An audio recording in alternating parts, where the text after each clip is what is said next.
Hey everyone, this is Cindy at an open door. It's September 26th. This is the hour we call Sharing the Word. We're reading Resurrection. Amy and Sandra are facilitating the conversation, but we've gotten into and we've gotten into the habit of spending a few minutes watching a clip of Paul and the Guides, and I have one that's about 7.5 minutes long, called, what did I just say? It was called Spiritual Freedom, I think. So does anybody want to say anything at all before I start it? I'm putting this in the chat, but we're starting on page 42, down at the last third, the fluid nature of the divine. So that's where we're starting. Got it. I actually have it marked. All right, let me share this screen. Here we go.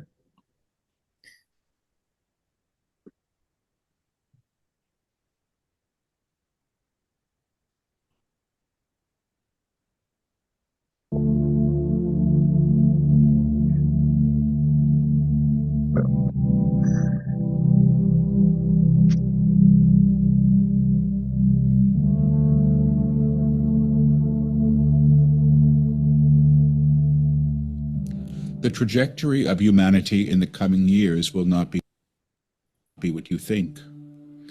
It will not be a straight line, one great step forward.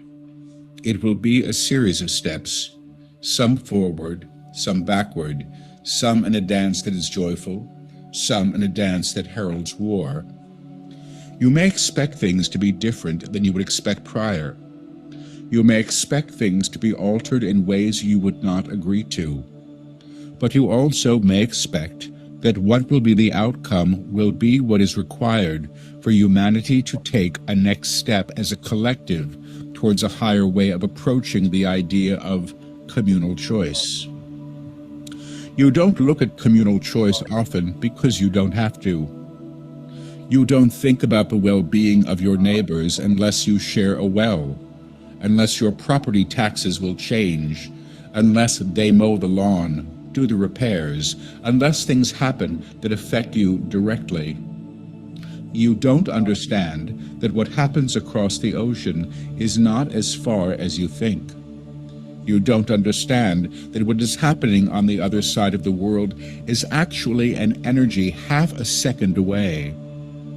When Paul steps into someone on the other side of the world, he feels them in an instant.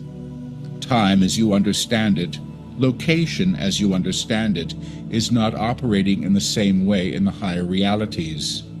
In fact, you are all dancing together and in conversation together, not only as a species, but as energetic beings that know at a certain level that they are of the same source. The disparity you see now between what is before you and what you would have be seen is vast, and will continue to be so. But there is a remedy for this as well. I am in the upper room. I have come, I have come, I have come. Behold, I make all things new. Now, when you claim this for another, you are truly seeing them from the higher perspective. You are not making them different. You are seeing them as they can only be seen in the higher octave. You are not seeking to embellish. You are not seeking to improve. You are not seeking to destroy. When one sees the beauty of another, what is not in beauty or has been misperceived as other is actually altered or falls away. Imagine looking at a kettle that is tarnished. You don't realize the kettle is made of silver until it is polished clean. You don't understand that the human being before you is as sacred as anything else, regardless of how he presents when you are covering him with your own anger, your own idealization of who he should be, or your own shame. To remedy this, You lift to a level of vibration where the old things are not present and cannot be enacted or chosen from. Understand this. The menu from the upper room does not contain certain things. Hatred would be one, shame would be another, and fear, finally, which holds the other two within it, is not present either. But because you have known fear so well, because it's enacted in your system so readily, you understand yourselves in reactive ways. Oh, look, there's an alligator, somebody says. Everybody runs from the water to the banks of the swamp. Oh, look, there's a plane coming. It doesn't look like a good one. You all run for cover. You understand yourselves actually through a history of shared trauma. The human structure has been so informed through separation that the basis of so many of its choices are to confirm that you don't even see it. You understand the idea of freedom primarily in terms of the choices you have. You understand freedom as a physical manifestation and not as a spiritual one. But physical freedom, we have to say, finally, is the residual affect of spiritual freedom. And one who is truly spiritually free cannot be contained and will not be contained because she cannot confirm it in her energetic field. In other words, you come to a level of tone where the vibration you echo from actually dispels the creations that have been cemented through fear. It's really quite radical, quite wonderful, and really quite extraordinary to experience. Imagine you are walking down the street, bright light that you are, confirming your true freedom at a level of spirit. And the invocation of the freedom that you hold actually claims everything that you encounter in like vibrational accord. Imagine walking down the street at a pitch, a musical pitch, where the glass windows shatter as you pass them. What is actually shattering here is being lifted, is being reknown or revoked in order to be held in a higher plateau than it has been prior. You will not understand the effect of this until it is done through you. Then you will not be able to refute it. This is not magical in the least. This is not magic in the least. You may call it alchemy, yes, but finally it's something other. It is a teaching of co-resonance. The vibrational being that you are is actually claiming her world, his experience of his world, in a tone that actually exceeds and actually confounds what has hindered it from its higher expression. You become the beacon, you become the bell, and the toll of the bell awakens what it encounters.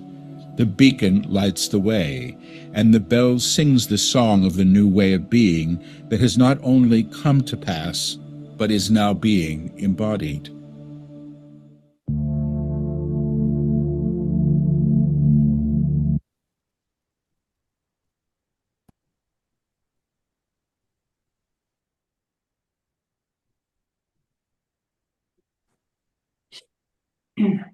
Good morning, everyone.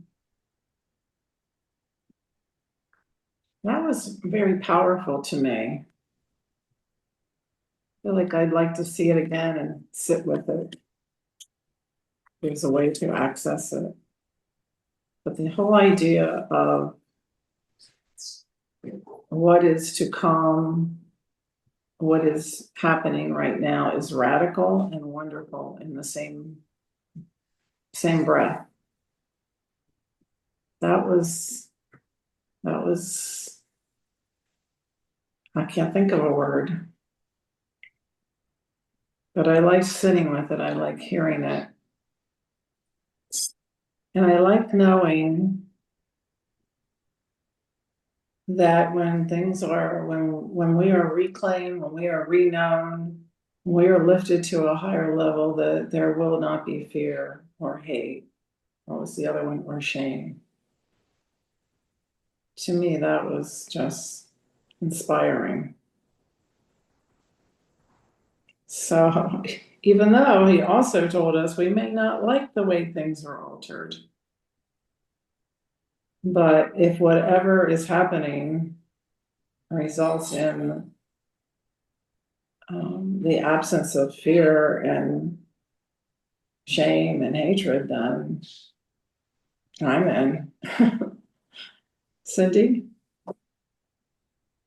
There's a lot I can say, but the um, one of the things that we didn't mention yesterday when we were talking about the message from Sri M was they talked about good and pleasant. And what Sri M said was that not everything that is good is pleasant.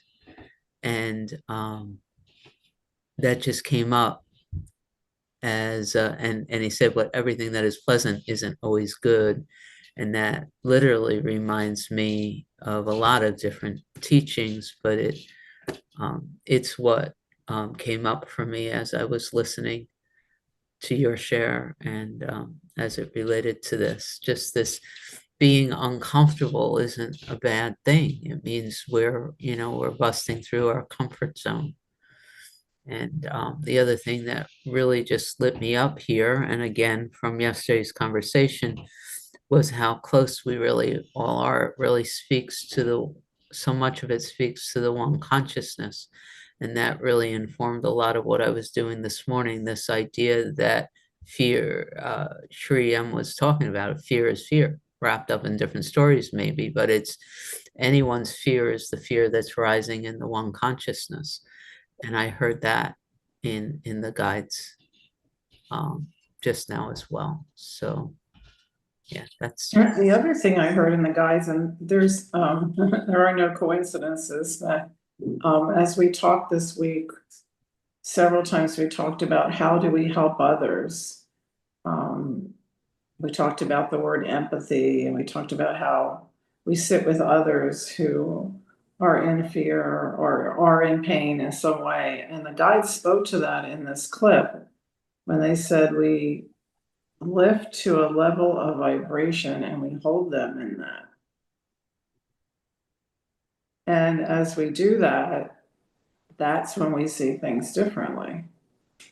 Those are my words, not theirs, but that's how I interpreted it. And that when my heart, when I'm in a place of love and purity,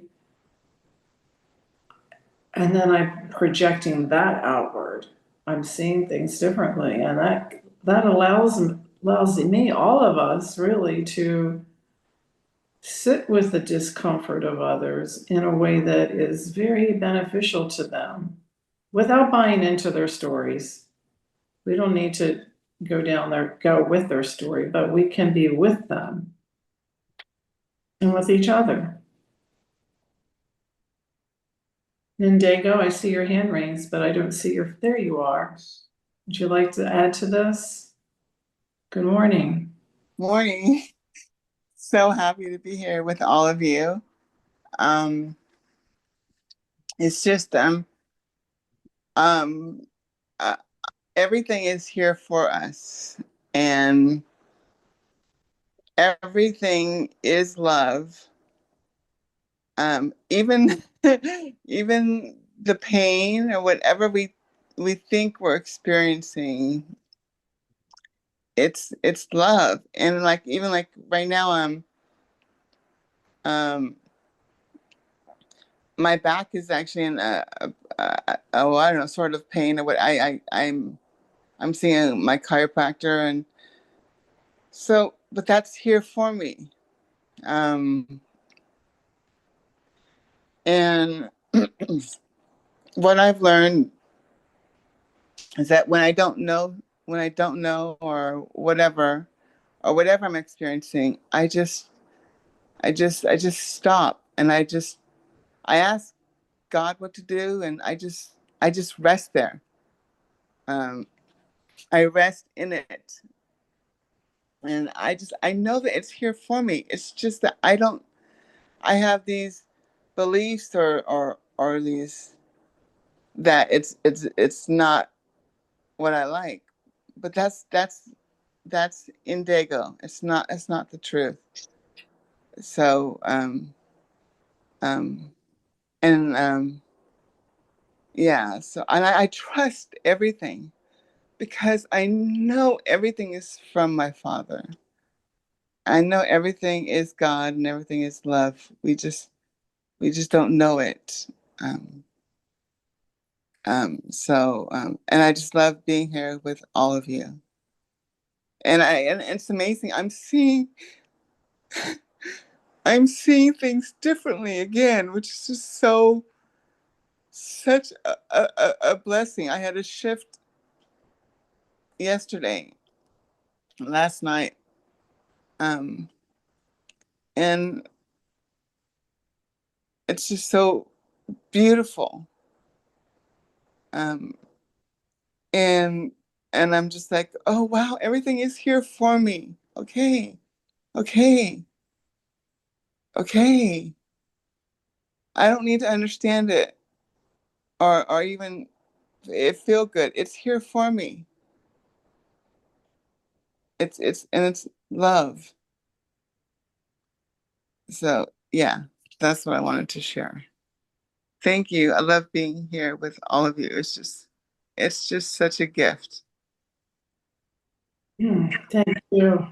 The depth of your trust and commitment just overflows to all of us. It's very impactful. Thank you, sweetheart.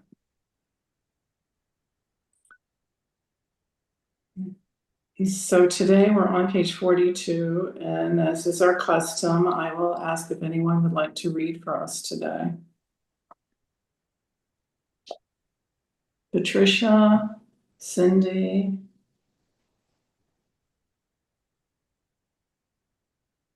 Okay, we'll go. Thank you, Amy. And it looks like we're starting right in the middle of a paragraph. We're on page 42. If you look down the page, about halfway down, there's a sentence that starts with the fluid nature of the divine. Rick has his hand raised. Oh, good. Thank you, Rick. I just needed confirmation of where we were because I'm using Kindle Okay. and I had us last time, which was they were talking, which was the question.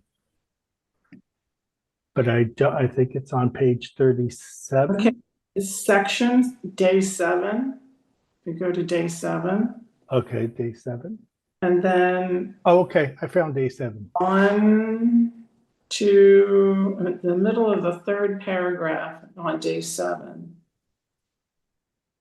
Now we the upper room. There's the paragraph that we're in starts with now to be in a realized state. Okay, not I to found it. water. No, Beautiful, the thank you. paragraph we're starting from is the fluid nature. Well, that's not the beginning of a paragraph. That's why That is It's true. the middle of the second paragraph. I'm kind of guiding him to the paragraph so then he can go down and find the center of that paragraph. May I suggest that we read the paragraph starting at the beginning? Would that be okay with everybody? It's fine with me, Patricia. I think that's a great idea. Okay. Are you there, Rick? I am there. I am. Good. All right, Patricia. Okay. Now, to be in a realized state is not to walk upon water. You seek to do miracles, so you might say, I have done a miracle. You do not do miracles. You become as the miracle. In some ways, the translator of form to higher octave through your interaction with it. Now, once you understand that form itself, an expression of God, canon must be reknown. The realization of manifestation has already occurred. And we will say this. The moment permission is given to see anything, the monad itself will begin its manifestation in and through that thing. In other words, the Christ or the divine self in its perception is already moving to lift what it encounters once permission is given. But permission must be given in the lower realm because your agreements in form, the manifestation as form, has claimed you in alignment to that which is in density. The fluid nature of the divine in its most dense form is what you are obstructed by. Thought itself is not dense. The divine itself is not dense. But your alignment through the denial of the divine has claimed you in a dense reality. You can imagine smoke that was once wood rising through a chimney and in another form. And in some ways, the process of resurrection requires a death and a restatement of the form you have taken so it may move to the higher alignment. There's no crucifixion in this teaching. The death we speak of is the death of an idea that has been made concrete. You expect the ice to melt. You do not expect the rock to turn again to lava, but the rock in lava in a dense form. And everything you see and have ever seen can indeed be re-seen and re-known or realized in the upper room. Hmm. That's a full paragraph. Wow. Do you have any comments about it, Tricia? Yeah, I mean, I like the images he uses that a rock, you cannot see the lava, but you know that the rock is made out of lava. So we have these ideas, and these ideas need to die in order for us to move to another, the upper room, so to speak, into the monad, in the Christ-like thinking or being. So it's taking that which we think is solid and to discover that maybe it's not, and to let go. Mhm. Like the Course in Miracles, which says, I want to see things differently. I want to see with the vision of God. You know, for me, I don't try to get rid of anything. Mm-hmm. The way I'm seeing it, I'm just try to be very open to any possibilities or probabilities that I'm not seeing things as they really are. And once I open up to that, then other things start coming in, I don't know if that makes sense, but it's like Mm-hmm. let down the walls and then instead of just trying to see, but let down the walls, let down the barriers, let loose of all these structures. Yeah, I was thinking about something Cindy said, that fear is just a story wrapped up in fear. So it's like these different images that that can help us understand so that we can move forward or up, shall I say. And when the guys were saying freedom, the word freedom was really resonating with me this morning. Mm-hmm. Very freeing. Yeah. But we don't know what's coming next. And we don't have to know. We don't have to project it anymore. And my favorite phrase, I don't know. And I have a new one now. I could be wrong. Yeah. Not only do I not know, I could be wrong. Right. Cindy, our fearless leader. By the way, I know that's what he said yesterday, Shriyam, that I could be wrong. I accept that if I'm seeing separation, I am wrong. I'm misperceiving, right? Just on a higher level. So,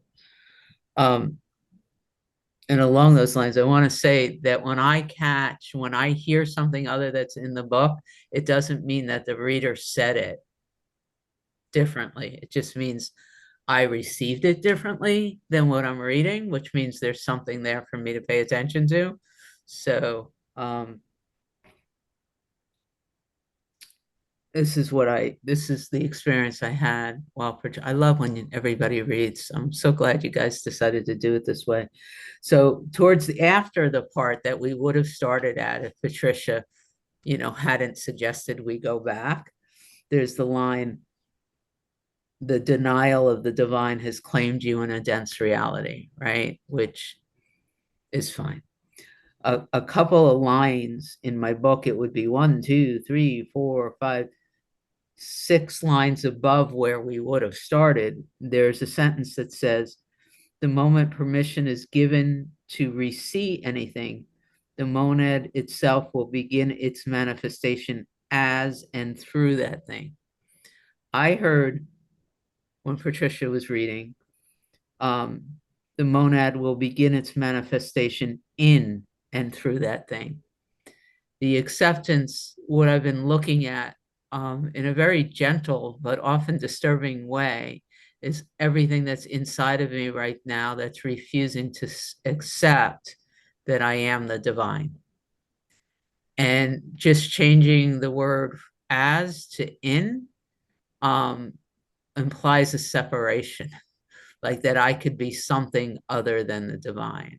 And so it's interesting to me when things like that show up. The guides often say, the monad is that which you are when you know who you are.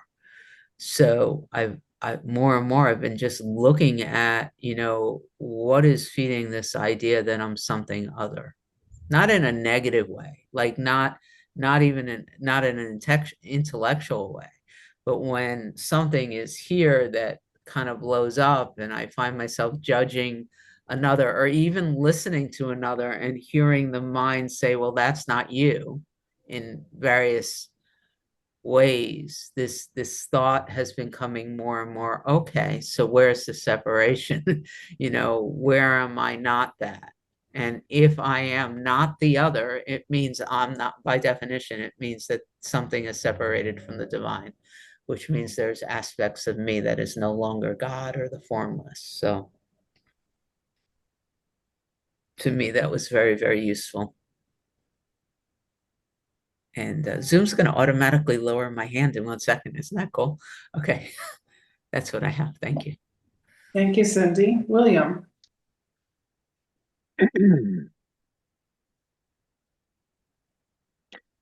I guess what I'm noticing is the word slippery. I love that word because it just seems like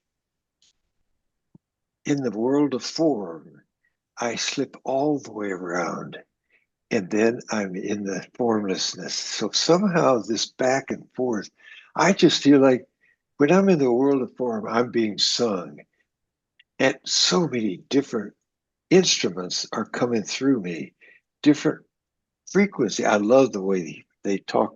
The guys talk about. I'm more aware of these different.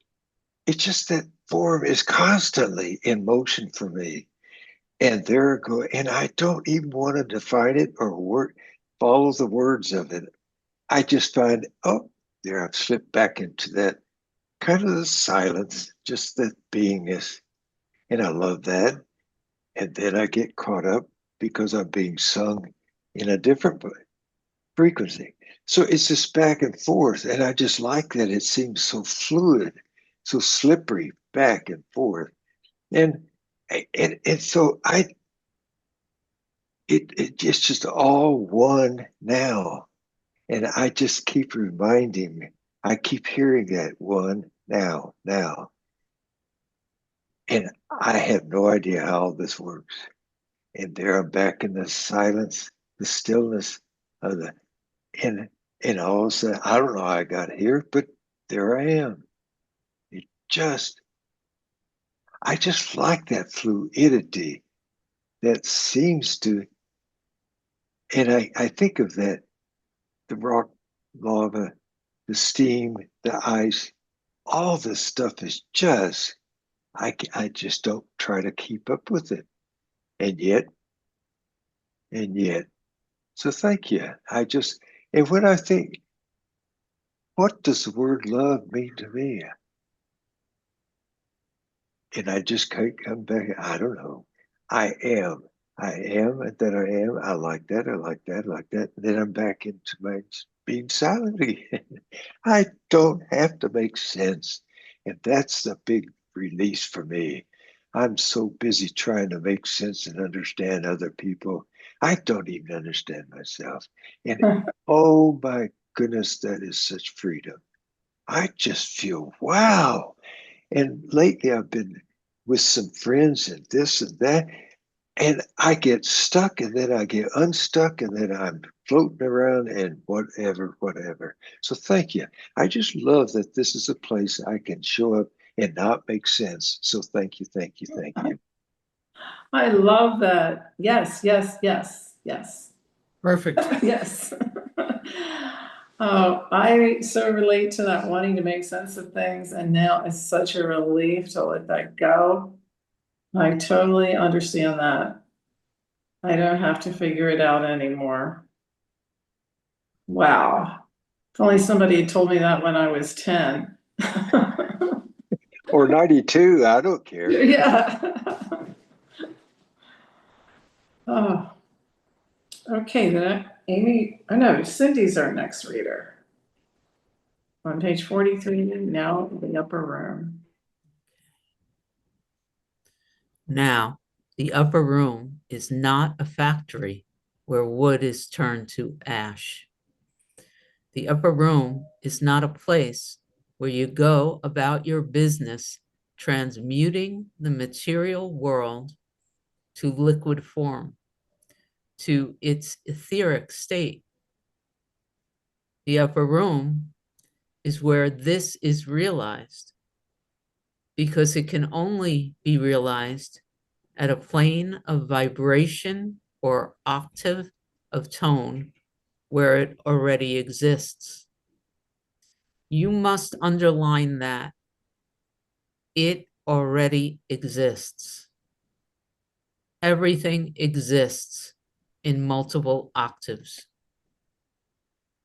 The tone of anything in its most reduced form, that which appears concretized in your vibrational reality, still exists in the etheric world, or it is ether or spirit manifest in form.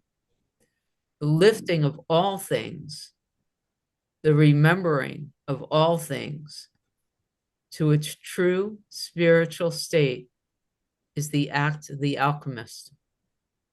And the alchemist knows who she is.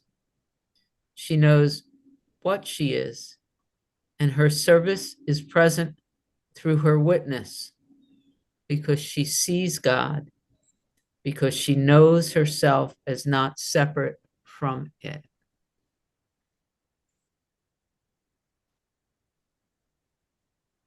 I was Isn't that what listening. that was you were just speaking to?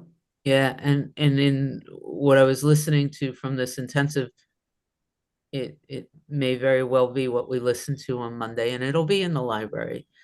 They were literally pointing to like the tone of G can be sung in many different vibrations. So that was the picture. They like G is still G at a higher. I'm not a music person, but you can sing G in all these different tones, which is this.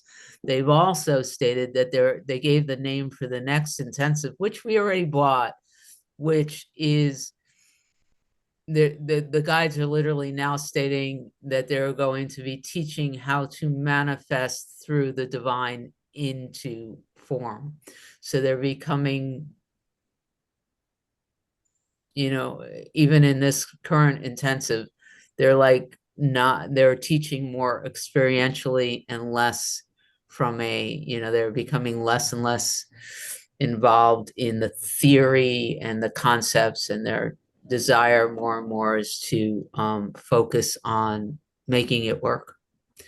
So those are the things that came up as I was reading this. I love the idea of being an alchemist. I'll accept that role. I really like that it said it's not a factory where wood just turned to ash. I mean, just starting out with that, it's not like we get to this place, we think we're going somewhere, right? We get to this place and all of a sudden we see bodies, the molecules in the bodies floating around. It's not, it's saying, it's saying, no, don't expect that. That what we are already exists. It's just realized. It's realized. So, Amy, you had your hand raised. No? Okay. Do you want to read another paragraph, Cindy? I can do that. Now, each of you say, oh, let me do this. I want to turn the water to wine. I want to be the alchemist, the one who does magic. There is no magic in this teaching. There is realization. You are obstructed by your ideas and your entrainment to a level of accord that denies the realities that are present before you, but have been veiled by separation from your experience. To say, I want to be the one, is to deny the divine, because it is the divine that is the actor here, the one who transforms. The other part of this teaching, and it showed up in the Joel Goldsmith yesterday, and I think just this idea that this is what this is God expressing itself as Cindy. This is not Cindy using God. And again, I got Joel all over me right now. This is God expressing itself uniquely as Cindy.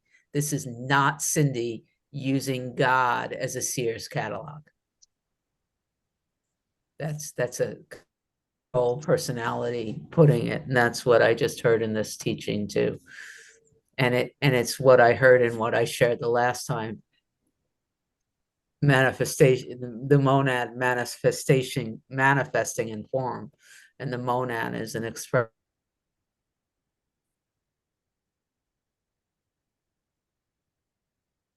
Wow, I lost your voice. Did everybody else? Can you no longer hear me? Now, there you go. You're back. Oh, I got a little button that says my internet connection is unstable. So Okay. maybe that's what happened, but I'm We here. heard most of it. It was just the last sentence. I don't remember what that was. I'm gonna surrender the mic. Thank you. Thank you, Cindy. Any comments? Amy? I just want to pull out two things here. One is that what is in the paragraph above, which is that our service is present just through our witnessing, just through our being. So there's no effort here. There's no one separate. You don't have to do anything. You could just sit on a street corner and watch what goes by and know yourself God, and that's all you have to do. You don't have to understand anything. You don't have to make a choice. You don't have to do anything, right? It's just what you are. So, and then it says, it's been veiled by separation from your experience, right? So you're obstructed by your ideas and your entrainment to a level of accord that denies the realities that are present before you, but have been veiled by separation from your experience, which again, in my understanding, points to being separate from just being the witness, right? That's it. That's all you have to do. That's your service. Now and now and now, as William says, right? And it's interesting to me. I catch this, and I don't usually say too much about it because I think I don't completely understand. But there seems to me to be some, I'm not sure exactly what I would call it, but there's an admonition that we have to make a choice, we have to choose, but then there's also the teaching that it's just done. It's done through the divine. So there isn't really any choice being made. Right? The divine is the actor here. The divine is the one that transforms. And that's a really, that's a fulcrum for me.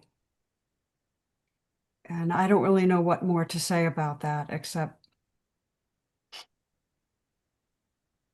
I don't think there's anyone that's really choosing. So that's it. Thank you. William? Well, what just occurred to me is that it does seem like I'm either in the state of now or I'm not. And when I'm not, there's so many thousands of ways for me to understand that and go back home. It's really, I'm in the now. It's all right now. It is in, or I'm not. If I'm not, I use all kinds of words to get me back there, to let go of where I'm stuck. It's kind of like a guess in the forest that when you get lost, climb a tree and see where you are. And when you know where you are, then you go back to what you know to be true. I am. So I guess I'm trying to make it so simple, but that's lost in the form. So now I just need to let go and let life live. Life is in charge. So somehow I just like this. And I know I get so caught up in my words and trying to understand. And I just like it when I'm lost again. All those words. Okay. Now I'm back home again. So I just wanted to share that. And I love listening to other people's words, other people's stories, because they trigger me back home again. Like I really resonated with what I heard Cindy saying yesterday about the uh, by sharing, by putting your foot in the water, so that now that form is okay, but it's not the now. And yes, you can say it is, but again, it's getting caught up in the words. I just love it. And I think about the people that I love being around. They just seem to float. I just feel so easy. And I forget about who I am or any separate. I just am floating with them in the now. We're one, we're one, we're one. We are one. I am I. Yeah. Thanks. Thank you. Tricia? And I was thinking about what Amy was saying. It's going with the flow. If I just get out of the way by recognizing, oh, I'm just in the flow. These are thoughts. These are coming in and out, just in and out and back to what's happening right now, just the now, because there are no thoughts in that moment. It's like that the meditation that Amy did with us, which in our Sunday half day retreat, it's being able to breathe out and to be in that pause, to be in that pause. And the pause is the now. In this course I'm taking, it's like nothing matters. It just is. It just is. Period.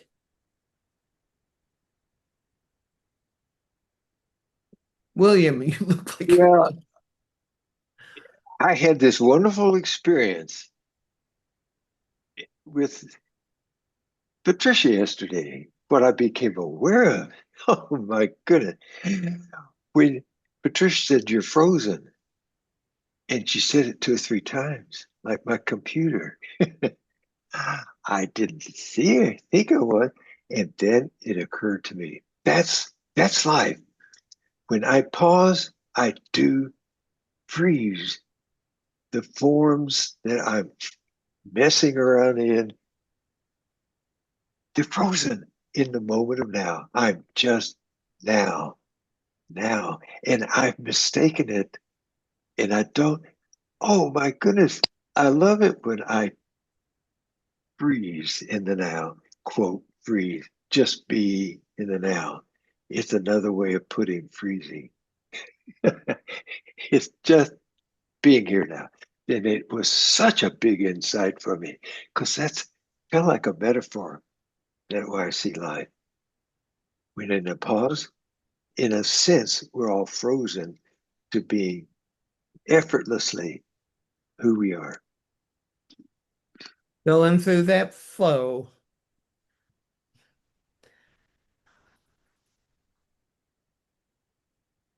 Or being the flow, excuse me. It's not going through it, it's being the flow.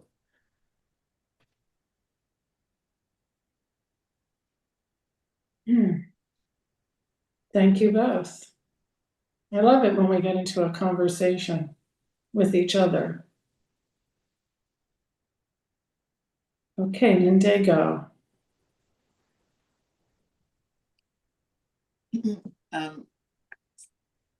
I love it. For me, it's that everything is here for me. And just surrender to it and be with it fully. Because it's my Father. And it's love. So just be with everything fully. It's love. And it's here for me. Thank you. Thank you. Okay, Amy, I think you're up. We're at the bottom of page 43. Now the divine comes. Now, the divine comes, come as you, is a very confused premise for most of you. You still think it's you. And in some ways, you're not wrong, and in other ways, entirely wrong. The aspect of you, the monad, or the Christ manifestation in bloom, overrides the senses or reinterprets form comprehensive of your senses, so that your experience of the world has moved to an accord with the upper room, wherein all places, all things, all experience is made new. The small self, who wants the victory crown, look at me, I have ascended, maybe sitting happily in the basement with her crown, announcing it to no one in particular. The true self, you see, is the announcement. The divine self in form is the proclamation. I have come is the sound of God in the expression of the form taken. So the small self, who would seek to put this teaching in his pocket, open up a school, hand out diplomas to the ascended, and make himself, the expert, is not present at the level of articulation that we teach. That's like a warning, right? It's just saying it is the act of being. It is the beingness that is it. Right.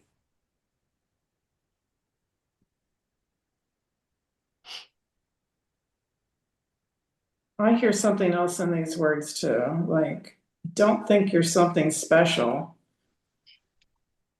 Don't think, you get accredited in some way and now you are the ascended.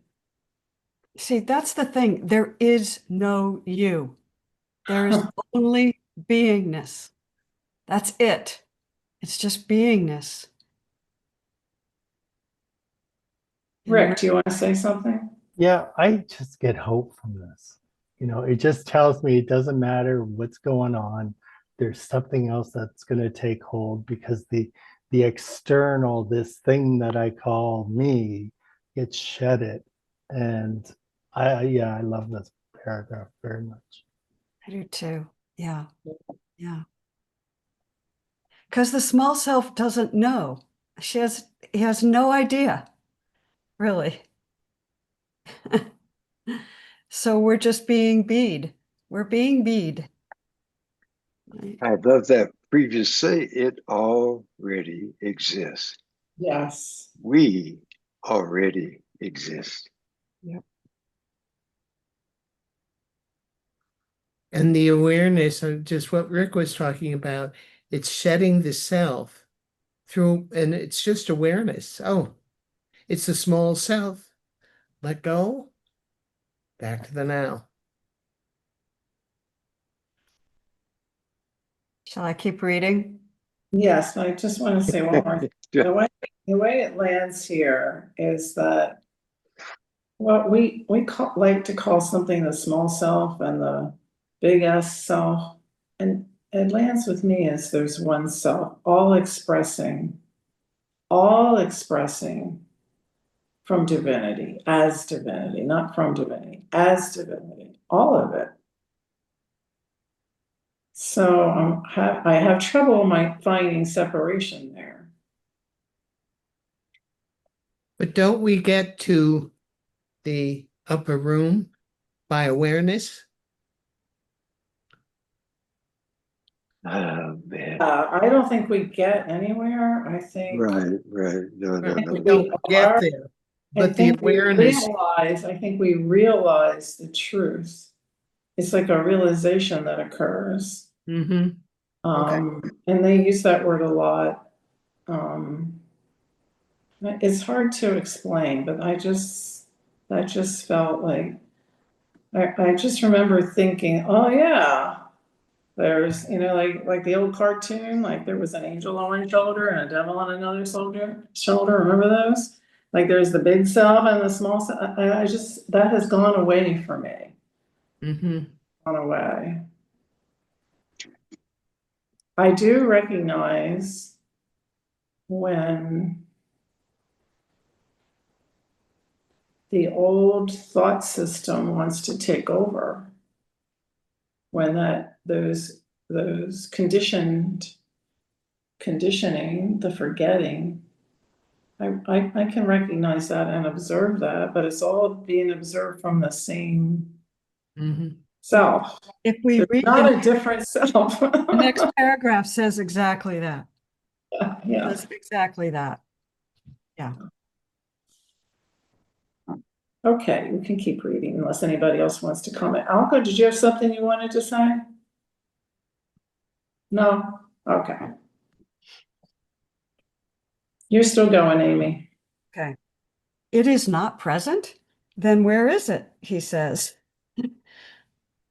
Well, the idea of self, the idea of who you think you are, is what is moved. Now, this is a mountain moving, but it is also the movement of a snail on the sand. It is infinitesimally small and fully enormous at the same time. You understand yourselves in a finite sense. Everything you experience is, in fact, an experience through the idea of self that you have acclimated to. But it only takes a moment to switch the station or the octave that you express through. It is a mountainous occasion, but it also happens through an incremental shift in consciousness, where you move from the singular to the plural in your awareness of self. I just love that, don't you? Yeah. I changed the channel,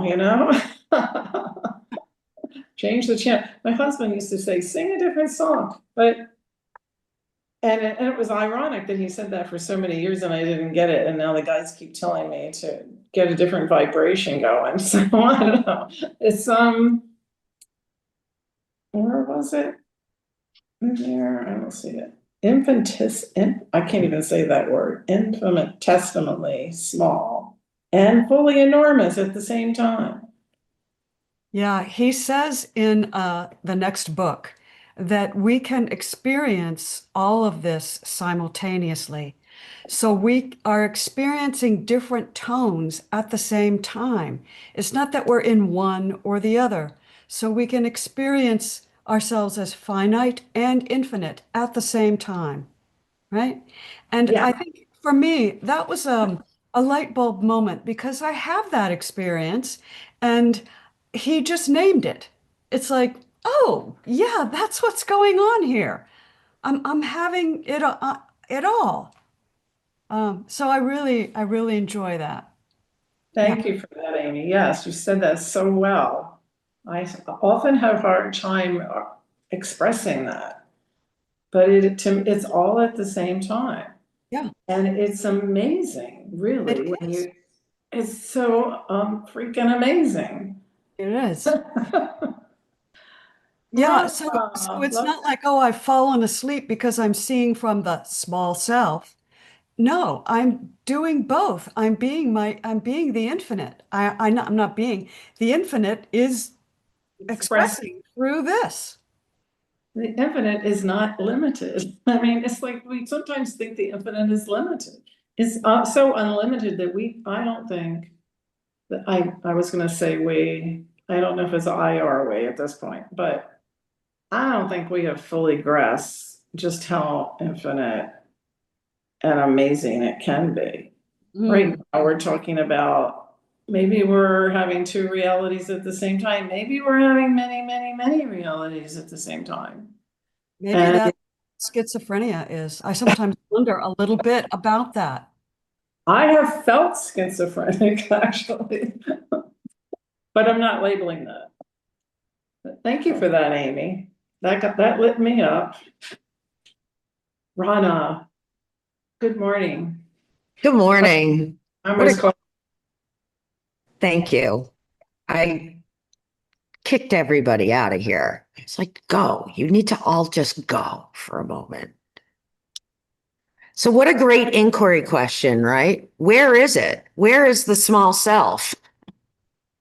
I've never been able to find it. I find a body, right? I find breathing, I find thoughts, but there's no actual, like, it's just a character that's been developed in the mind and it shifts and changes. It's not static by any means. But the experience that I've had with glimpses of true self, that always feels consistent. It always feels just peace, and I'm not going any further because words don't describe it as we've talked about it this week, but if you know, you know. And and thank you for this discussion about multi-levels. I think perhaps my question, so the word plural does not mean duality.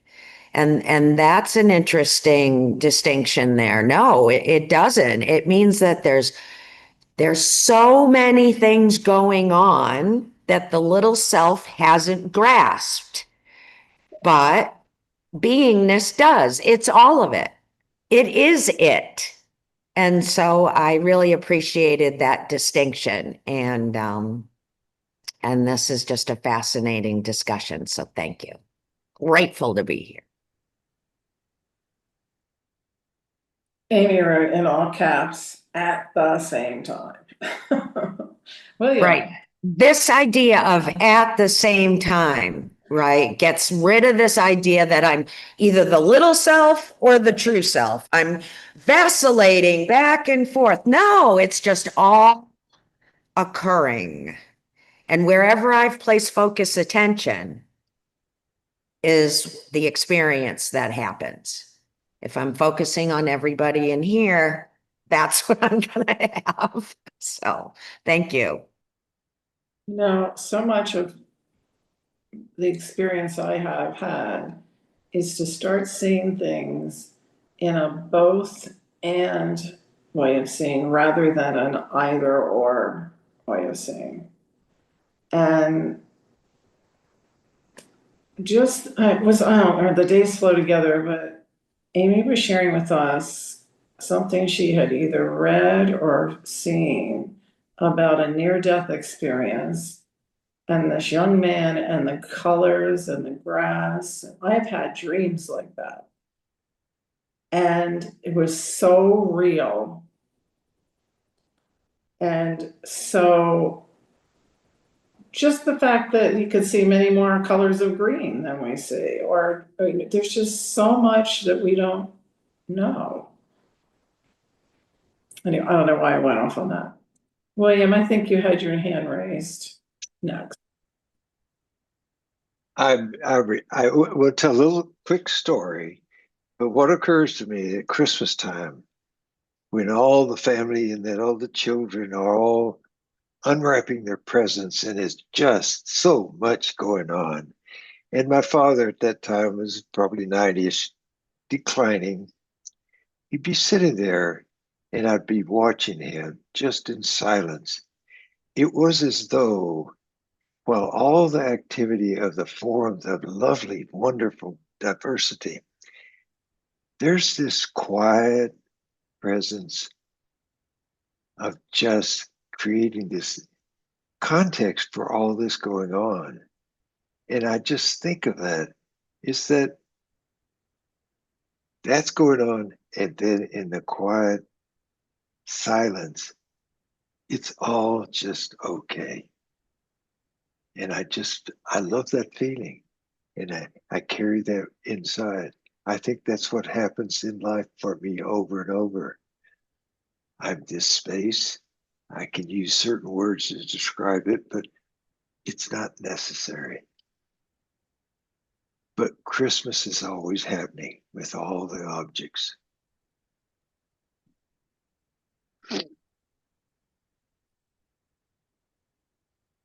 Cindy. Oh, I was just waving goodbye to Patricia. Okay. Appreciate the opportunity to put what's here into words in relationship to this conversation. And maybe we should talk about just having this meeting go from 10 to 11. I don't know, it was originally going to be 10:15 to 11:15, and that's why we added the video. Maybe we do a short video and then just go to 11. I don't know, people have to leave. Anyway, the two things is, one, that all of the truth teachings that that light me up state that the truth is outside of time and space. They just state that. And so that's just, part of reality. And then this virtual headset, Don Hoffman's virtual headset we're wearing, uses time and space as a way to hold this sense of separation in place. And then I take this virtual headset based on more teachings of the guide. Instead of making it this plastic Google kind of headset thing, I'm seeing it as cloth now. And one of the things I've heard the guides talk about is part of what's happening in this work of reclamation is that the weave of the cloth is loosening. So whereas this like total unconscious, where I'm one of 8 billion people on the human planet, would have a weave in the cloth that you couldn't penetrate, this work is loosening the weaves. So more and more of truth is flowing through. And so as I'm listening to this and include and the kind of conversation, and I'm placing this like loosening cloth in the conversation, it kind of feels good, if that makes sense. So just wanted to add it. It does. Makes sense to me. And it looks like Amy says the next paragraph says it. And Rick Yeah. can't read it Okay, anymore because he's the gone. next- Well, the next paragraph says, we have a little bit of time. Let's see how much time. Okay. Now, this seems impossible to all of you, but the experience of this teaching, once it is undertaken fully, is to a knowing that expresses beyond the idea of separation.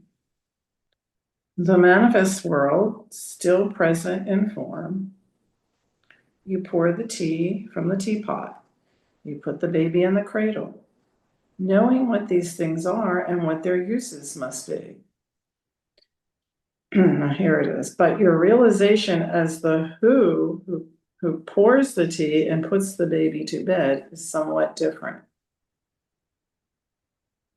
You have moved to a higher level of tone or vibrational accord. And the egoic structure, that which has been the basis of so much of your experience, is curtailed. It is not put down. It is in some ways assumed by the higher for its appropriate usage. Doesn't that make so much sense? What we're trying to, what would that be? He asked. Well, in the morning when you get out of bed, you put on your slippers, not your wife's. You understand the difference. You understand the use and the requirements of the singular self. You are not moving beyond that, but you are moving to an inclusivity of the vibrational field where what you encounter is lifted by your presence. And we've been talking about that all week, haven't we? Yeah, I think the inclusivity is the word. It's just going to include so much more. You know? And I love that. And that's part of why he says this is going to be really confusing. Right?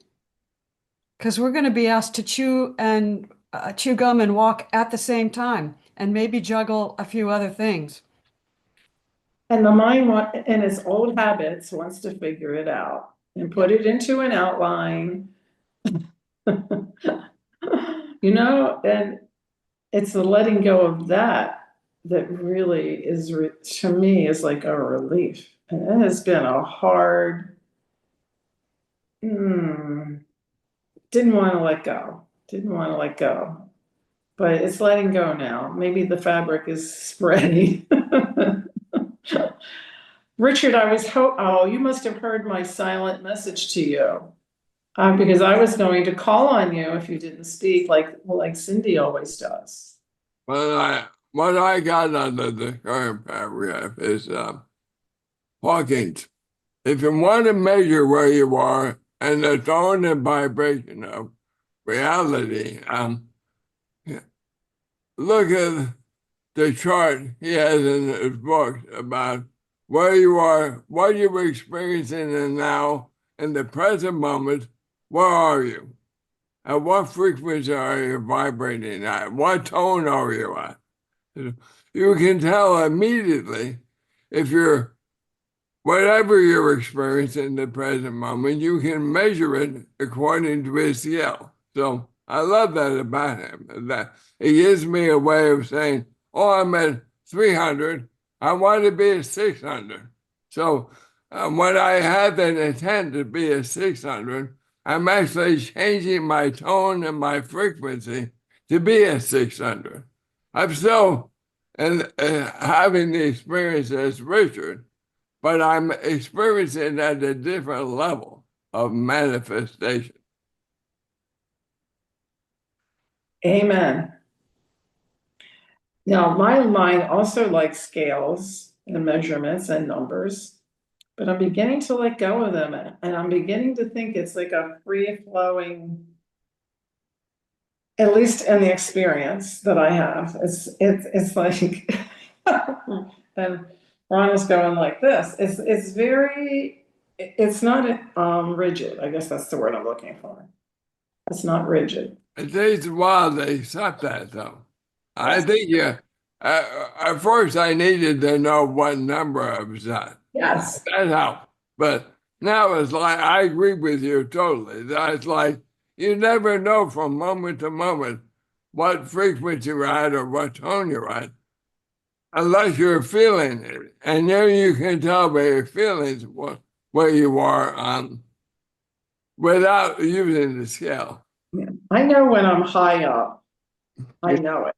I know it. I feel it. It's coming out of me. I feel myself glowing. I feel a very intense vibration.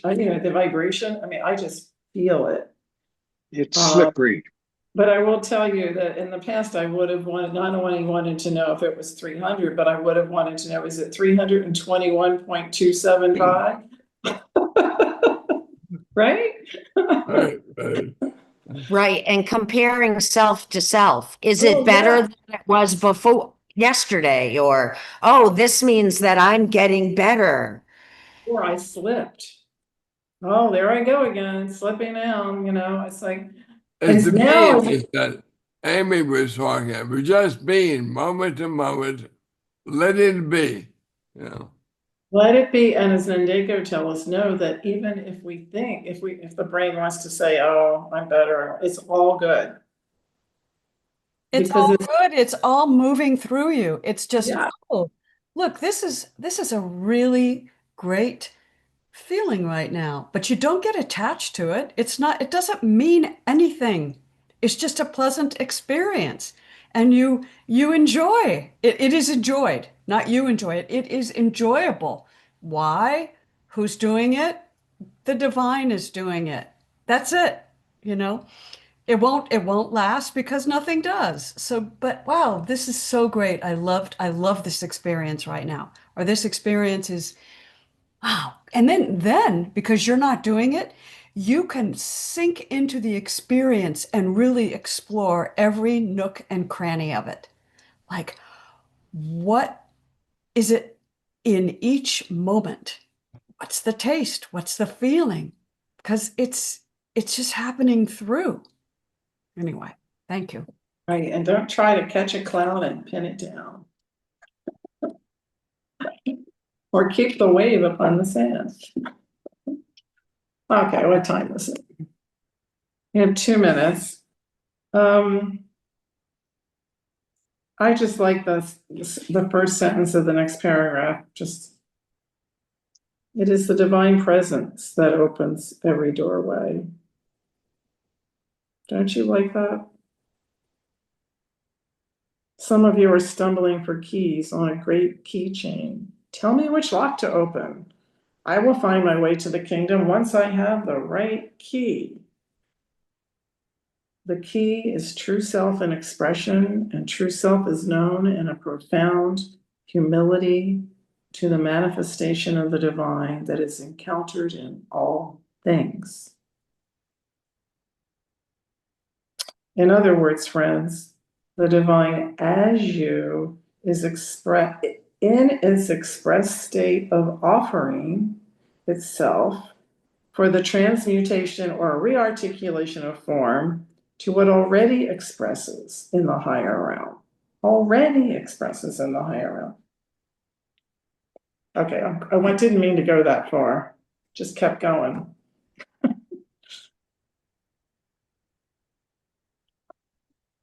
Next week, let's start with that paragraph again, 45, where it is the divine presence that opens every doorway. That's just a beautiful imagery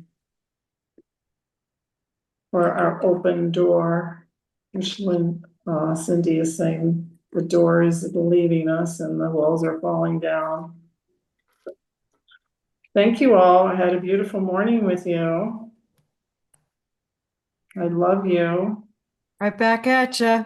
That